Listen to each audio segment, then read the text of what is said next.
Today with me, Abi Agina. Let's move on to some more stories now. Well, still staying with the matter of wildlife and conservation, while increased levels of poaching are threatening one of Kenya's largest income earners, tourism. Well, this is the state of affairs. Well, the African Elephant Coalition, a consortium of 29 member countries, is working round the clock to rid Kenya's elephant population of threat from ivory trade poachers. To end poaching, the body has proposed the closure of all ivory markets globally. This is the latest move to clamp down on rising cases of poaching. KTN's Ashley Mook prepared the following report. Ivory remains one of the most coveted pieces of wildlife commodities the world over. International demand for ivory and rhino horn is leading to decreased numbers of elephants and rhinos in Africa. Kenya is no exception. According to the United Nations, as at 2014, Kenya had only 33,000 elephants and 1,010 rhinos left in national parks and other wildlife territories. Kenya has a very good record on doing conservation by involving the local communities through community conservancies. And the local communities are very supportive. The biggest threat on elephants is agriculture, because there's a demand for agricultural land, there's a demand for human activities, and that encroachment on the wildlife corridors and dispersal areas are issues we need. But these are engagements that we always engage. And we have so far very positive support. Increased demand from countries and regions such as Asia have fueled the growth in illegal wildlife trade. African Elephant Coalition says closing key markets will go a long way in addressing the poaching menace. We want the European Union also to close that market, because again, as much as we have blamed China, there is a market ready in the European Union. So let's work together as the international community to make sure that the African elephants are saved. For trophy hunting, there is no particular market. No, what we have is, as the EU has, there is a market for antiques, and that needs to be closed down, as well as the European Union needs to close its domestic markets, because this is the market that still exists in the European Union and in Switzerland. They say it is antique ivory, and then no new ivory is being laundered through these markets, and this is what needs to be closed down and stopped. Researchers say that between November the 23rd and December the 14th, 2015, 2/3 of ivory in Africa were leaving through the port of Mombasa, Dar es Salaam and Zanzibar, going to China and Vietnam. What we are trying to do is to see how we can provide alternative livelihood, to these people. Because you don't just ask them to close.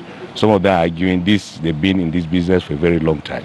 So the government is looking for a way of settling them, so that they will not, continue in this business.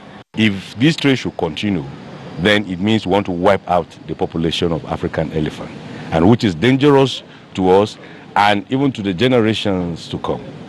Kenya lost 9 rhinos and 60 elephants to poachers in 2017, compared to 14 rhinos and 96 elephants lost in 2016. The decline in wildlife poaching is thanks to increased efforts by wildlife rangers to protect wild animals in national parks. Well, a lot happening on the tourism front. Of course, we shall be getting back to Brenda, who is still pitching camp at the Nairobi National Park. Well, with the advent of technology, more and more Kenyans are taking to the online space to conduct business, even as the digital landscape continues to expand. Our reporter Alicia Liabule brings us a story of entrepreneurs that are using the internet as a platform to grow and expand their businesses. Take a look. Mostly, they are on their phones, browsing on different social media platforms. They are not just checking social sites, but they are also shopping to order for services and buy products online. A spot check shows more and more Kenyans are embracing e-commerce. Online shopping, I've done it severally. I find it more effective on my side, especially Jumia. It's more, it cuts the cost, the time, and for me it works. To some, these platforms are also their workplace. With high internet penetration, opportunities to venture into online businesses is the new norm. E-commerce is big also in the world, but I think in Africa there's an opportunity, as you can tell, because your brick and mortar stores have a lot of challenges that could easily be bridged through e-commerce. Social media platforms have championed the growth of online businesses in Kenya, and most business people are now advertising and marketing their products online, since this mode of trading has a wider reach and it's also cheaper. We first put our photos on Facebook, and that's how people were able to see. In fact, some people thought it was a hoax because they didn't know where Masai Mara was. When we tell them, the first package that we did was Masai Mara 7,500, and people were asking, Masai Mara? Because before we came into the picture, Masai Mara was very expensive. It was like 50,000. When we were telling people we are charging 7,500, people thought it cannot be genuine. But those people who went the first time and posted their photos said, yes, we went and these are the photos, and we paid 7,500. Now people started now coming to inquire. According to United Nations Conference on Trade and Development Business Consumer E-commerce Index, Kenya was ranked 7th position among African countries and 85th globally in e-commerce uptakes. Although this method of trading has an inherent risk of cyber hacking, players in the industry say there is room to grow the industry. Well, with that report, it lays the foundation for our discussion this afternoon on electronic commerce. And I'm joined by two gentlemen. Thank you so much for making time for us. Thank you. And let me just begin with Paul Ochieng, who is a lecturer at Strathmore, as well as an enthusiast when it comes to e-commerce. And we also have Victor Boto, sorry about that. And gentlemen, watching this report, it clearly tells you there's a buzz when it comes to e-commerce. And from your observations, from your assessment, where are we as a country? I'll just pick it up from what we've just seen there, that Kenya ranks 7th in e-commerce penetration in the continent and 85th in the world. I think we are underperforming slightly, because if this is the country that gave the world M-Pesa, which is, an online form of payment, I think we should be somewhere at the top.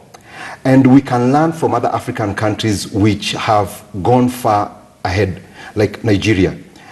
One thing that Nigeria has solved, and I think they have more people than us, if we are to solve it, our penetration. 80 million plus. Yes. Exactly. Yeah. Now, what did they do? They improved the postal address system, such that if you send a good from Lagos to Abuja, to some estate, some flat in an estate, it will arrive there. Think of Kenya. How is our address system? Right now, if I'm to give you a good to take it to Umoja or Kayole, you will not get to that place as soon as required. Yeah. So if we can improve on that, I think our ranking can improve. Our internet penetration is very good, though it can go higher than that, because I think there's a lot of potential in Kenya, because the literacy levels are higher than in many countries in Africa, and also there's that willingness. However, some things need to be adjusted, which I think we'll be talking about later in this show. Definitely. And Victor, over to you. Thank you so much. My name is Victor, Chief Executive Officer for Bovik Enterprises. So just to pick it up from the clip we've seen, e-commerce is growing, and it's growing at a rapid pace. I think maybe platforms like OLX, which actually came probably about a decade almost ago, and there are platforms like Jumia, which are coming up. And the main thing is that from the client's end, what they're struggling with is trust. How do I trust that when I order a TV, an LG 40-inch, it will be delivered to me? And if I order and there is a problem, what is the return policy around it? Yeah. And also on the e-commerce vendor side, what they look at is logistics is a nightmare. Yeah, as you just said, how do I take to a TV to Umoja or an iPhone X to Umoja? Do I trust the guy? Will he actually pay for this item, or will I be accosted, or my rider will he be accosted? But we've seen tremendous growth. That's why you're even seeing new platforms like MySoccer by Safaricom, because they're seeing the growth in this area, yeah? And I totally want to agree with you, because there are teething problems as we speak, but the opportunities are immense, as you rightly put it out. But looking at some of the risks around e-commerce, of course, gentlemen, is the fact that cybersecurity, people paying with their credit cards, online banking, all this feed into this bigger system that we call e-commerce. You've raised a very important issue there, and I think it's about time Kenya came up with a policy on e-commerce. At the moment, we don't have a solid policy on e-commerce that can guarantee trust. Because once there's a policy, then people can trust the system, because as my colleague here was saying, how will I have recourse if this fellow brings for me a 35-inch TV and I'd ordered for a 40-inch TV? How safe am I? Because this person who's coming in on a boda or on a tuk-tuk or even in a van to deliver my TV, how sure am I that this fellow, if he comes and robs me 2 nights later, I can track him down and say, this is the fellow who came to my house and I think he's the one who brought in these tags here. So policy framework is very, very important, because if that policy framework is brought in, there'll be increased trust, and SMEs, who I think are the biggest absentees on this platform in Kenya, will come in. Because I think that they haven't come in because they just need a policy guarantee. All right. Victor, as we get your closing thoughts as well. Just to pick it from there, for sure there needs to be a policy framework so that the vendor is protected and also the consumer is protected. Because coming from an IT background, there are actually a lot of ways of securing your e-commerce platform, but of course they're not foolproof, because every day there's a new exploit, every day there's a new exploit. But if you look at M-Pesa, and e-commerce platforms piggy banking on M-Pesa, M-Pesa is quite safe, yeah? So M-Pesa is actually a platform that you can piggy bank from instead of going to credit cards and other payment modes. All right.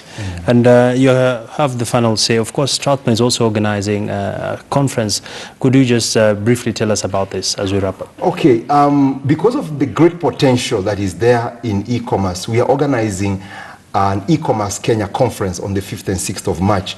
And what's the main aim of it? The main aim of it is to bring in together players, the major players and SMEs, to develop capacity and also to look at the challenges and discuss ways to mitigate them. So it will not be a forum where we will be complaining, but we will be together, public and private sector, to discuss our challenges, bring them out to the fore, have an interaction that helps us come up with custom-made solutions. The same way M-Pesa was custom-made here, and now it's a global product. It's a revolution. It's a revolution, actually. So for us, it's about looking at the future very optimistically. We are 7th in Africa, 85th in the world, and I think with such a conversation, people like him who've been in e-commerce for long, they can bring in their ideas, share with other young upcoming people, those who are doubtful, into the space, so that we can build e-commerce, because it is an idea whose time has come and we can't ignore it. Thank you so much. And of course, a good idea gives way to a better idea. True. Thank you, gentlemen. Just breaking it down for us when it comes to e-commerce. And of course, that conference will be an ideal point where you'll be able to meet with people as well as engage more at length. Well, let's take you back to the Nairobi National Park. Brenda, over to you right now. I know a lot has been said about conservation, but in a nutshell, what is the Kenya Wildlife Service doing about this? Of course, we'll also be getting some reactions from Nyeri, where Ibrahim Karanja is also standing by. But let's first speak to Brenda. Over to you, Brenda. Right, Abby, we are still here at the Nairobi National Park, and you're hanging out with Dubai, the white rhino. As you can see, it's still feeding. It's eating quite a lot.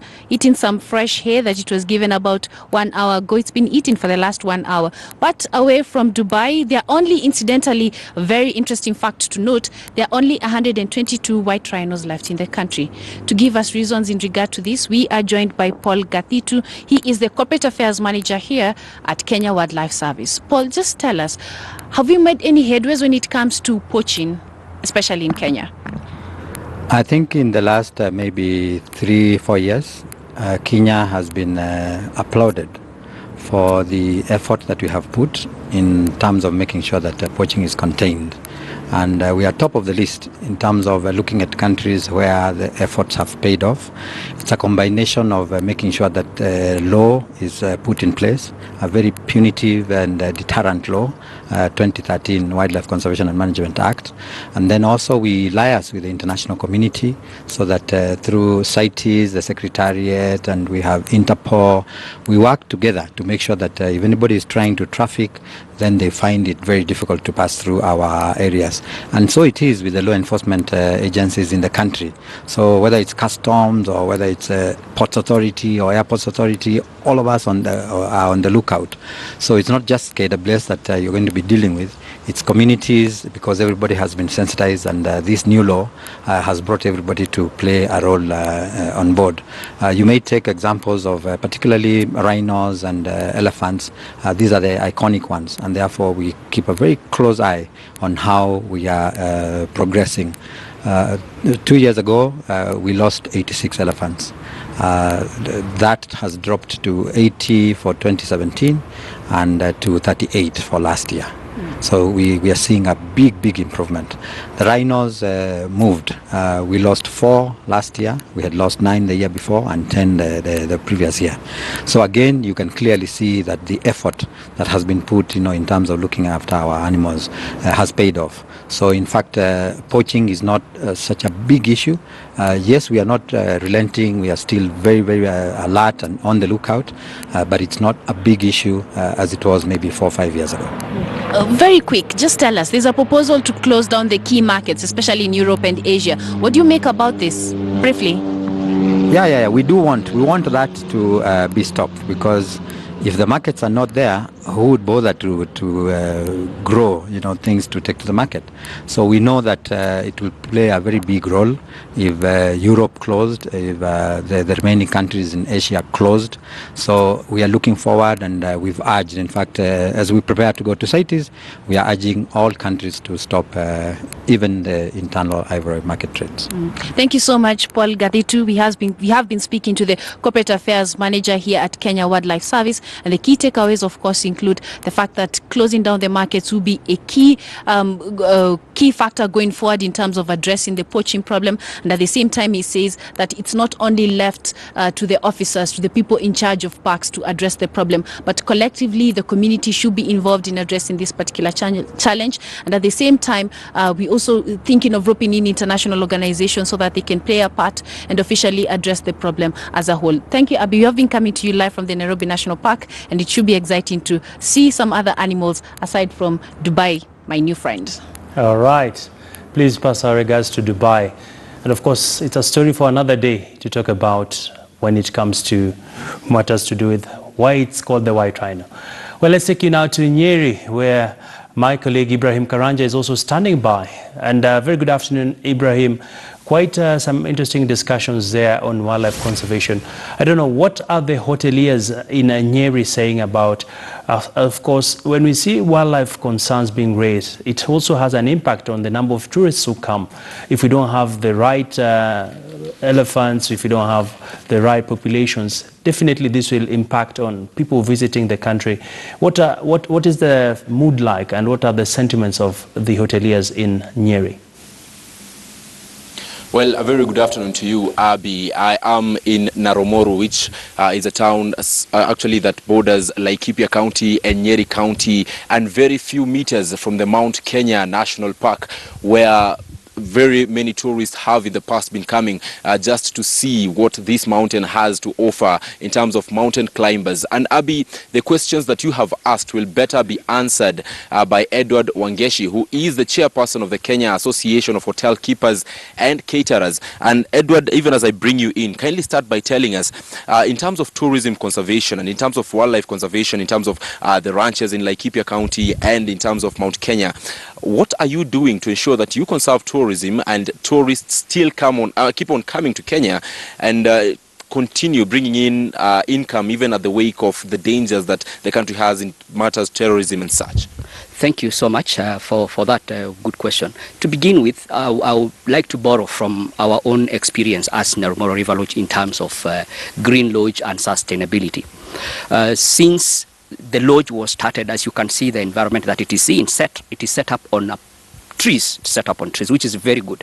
And we have continued with that tradition that every guest that comes and stays with us, we plan to make sure that they plant a tree. And we have seen some of them coming back to come and check that. Again, we are in consultation with Kenya KWS and Kenya Forestry Service to see that the same happens on the mountains, because one of our biggest product is taking guests to the mountain.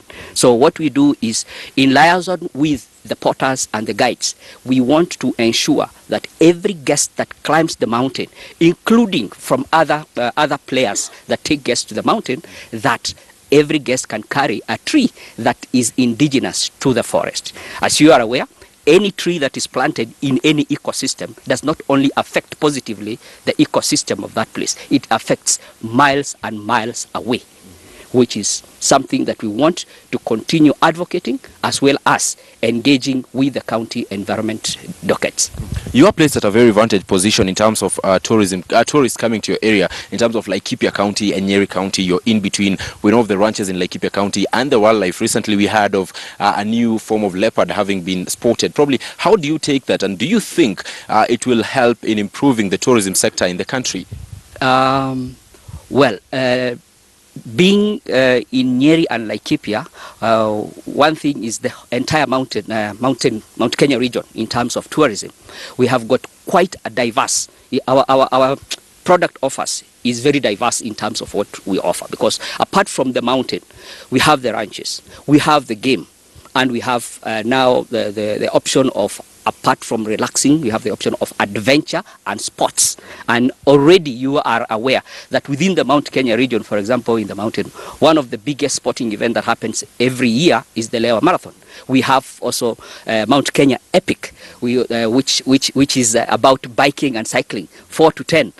So we have quite a number of stuff that we can offer around Mount Kenya region. Mm-hmm. Yes. Well, Abby, despite the short time that we have had, we've had actually lots of promising tourism aspects from this side of the country, central Kenya. And in terms of tourism conservation, we expect that with these kind of investments that have been put in this area, Mount Kenya region, the ranches in Laikipia County, and the Aberdares will continue attracting a huge number of tourists in the coming year. Of course, earlier on, before we went live, he was telling me that the recent terrorist attack did not actually affect the tourism sector as many people would have thought, since they have not yet had a drop in terms of tourists coming to this side of the country. So Abby, from Nyeri County, I bring it back to you in studio.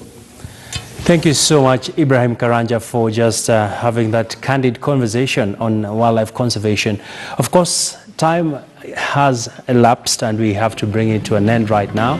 But just if my director allows me, you can just revisit our Twitter poll question, where today we were asking you about what do you think about Kenya Airways' decision to want to acquire the Jomo Kenyatta International Airport. That was our Twitter poll question this afternoon. And of course, quite a varied array of feedback that